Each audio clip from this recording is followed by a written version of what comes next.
I'm Pippa Malmgren, and I specialize in the risk to the portfolio and to prices that we can't quantify. So politics, policy, geopolitics, and how these things are going to impact on the markets. I've emphasized in the past that civil unrest is a really important market issue. I think we're going to see a lot more of it in Southern Europe, Portugal in particular, but all the Southern European states that basically have to ask their citizens to take lower standard of living, cuts in the minimum wage, reduce the pension benefits, increase the retirement age, all things that are very painful for people to adapt to. We're also seeing civil unrest in Asia, and China's having, I think, an increasing problem containing it. My view is that you need to look at each country individually and understand how these pressures are basically causing people to say, I want to renegotiate the deal between me, the citizen, and my state. Tunisia was the first place in the Middle East to experience a revolt and an upheaval and a coup d'etat, and Tunisia's settling down very quickly. I think that's partly a function of the fact that Tunisia had 30 years of mandatory and universal education. It's a very entrepreneurial society. They have several industries that are extremely advanced, including medical tourism, and they're building on that. So I think it's important not to dismiss whole regions just because of civil unrest, but to really look for what is the opportunity that prevails as a result of these events. The global debt problem is of an order of magnitude that is absolutely overwhelming. My personal view is that every nation that has a debt burden of this magnitude will default upon it. The question is, how will they default? I think inflation is definitely a default. And we see the United Kingdom choosing the inflation path, although the Bank of England continues to argue that this is all very temporary. But it's been temporary for quite some time now. Like, we're coming up on 3.5 years of temporary. So I think inflation is something to watch as a definition of default. My personal view is the United States is going down an inflation path, that they would much rather deal with the debt burden through inflation than through austerity, for example. And then the interesting thing is how the market arbitrages these different default outcomes. But I think in the end, every time a country defaults, whichever method it chooses, it creates investment opportunities. If, for example, as I suspect, a country like Greece, possibly Portugal is not such a stretch anymore, not only default, but they actually leave the euro. And that means they can devalue their currencies. Then my prediction is that the cover of Condé Nast Traveler magazine is going to say, Greece, the new cool hip place to go. And everyone you know is going to be buying a beach house in Greece. That will be the least expensive, best service place on the planet to go on vacation. And they will generate new revenue and a new economy based on that competitive skill set. And I think this is a good story, and we should focus again on what's the upside. Because there is a lot of downside, and there are countries that we're not paying attention to that are also, in my view, inching towards default scenarios. So all of these things need to be taken into consideration when you're thinking about how to allocate your capital. I have argued that the German leadership think they may be forced to make a choice at some stage between permanent price instability and temporary currency appreciation, which is to say that it's quite possible that Germany can revert to a Deutschmark under certain circumstances. But I think what's important to understand is that today, I believe the Germans think that what they're doing is allowing the European Central Bank to provide liquidity to the market in the form of this long-term lending initiative called the LTRO, which definitely has caused asset prices to rise and stabilize. So they've said, okay, in exchange for letting you do the LTRO, we want everybody to sign up to the new European Union Treaty. And that treaty means you have to commit basically to a balanced budget. You've got to agree to submit your fiscal decisions to Brussels. That means give up national fiscal sovereignty. And right now, everybody's agreeing. My concern is that I'm not sure they'll deliver. If, for example, the French public choose a leader who says, we're not going to submit to the austerity the Germans want, this is going to create a very difficult environment. So I want to emphasize, I'm not saying that Germany wants to leave the euro, not at all. I think that it's a deeply, deeply reluctant decision to even think about what I'm describing.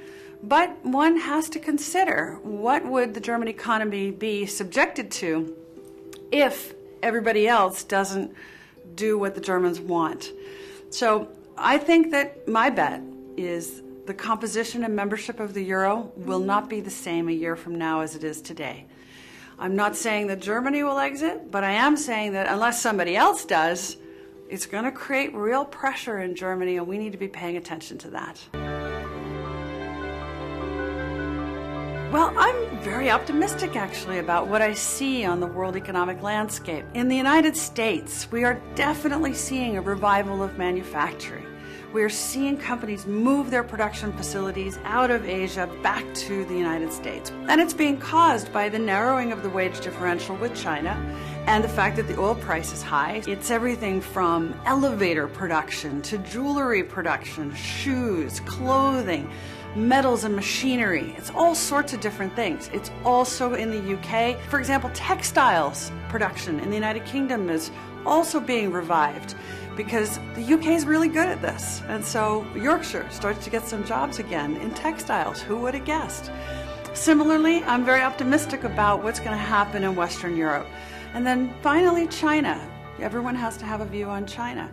What I see today is growth is less than 10%, and inflation in real life, if you're running a business, is over 10%.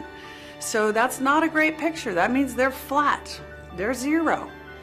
But the fact is, China is still moving forward. That economy will still have demand for all kinds of new things. The middle class will still want to get ahead, so they will innovate and they will change. They will learn how to produce a different kind of economy that is more in demand in the world. And as they do that, they're going to grow. So when you see an economy that's distressed, that's in trouble, gravitate to it. Look for where is the opportunity. Because once things settle down, all those prices will go up and you will have missed the trade.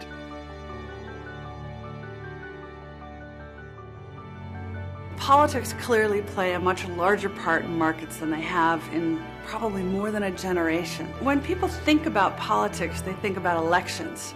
And I think it's going to be more than that. But let me begin with elections. We've got very important elections this year in the United States in November.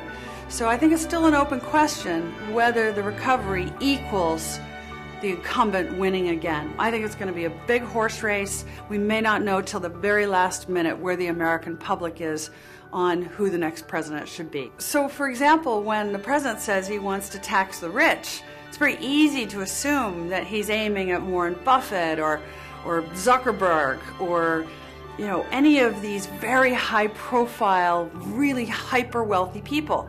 But in fact, that's not who they're aiming at. They're looking really at hitting the people who are at the bottom end of the highest tax bracket, which in the United States would be about $330,000 US. And these are the guys who are typically running entrepreneurial businesses. They are employing between 2 and 50 people, and they plow pretty much everything they earn back into the business. And so it would be a shame if you took out that baseball bat intending to hit Warren Buffett and in fact knock out the whole community that's essential to not only the growth process but also his re-election. Europe has some very interesting elections. Not only do we have the elections coming in Greece, so whatever deal the Greeks agree to today in terms of paying their debt, I just really wonder whether 6 months from now, when they have a new government, whether they'll actually comply.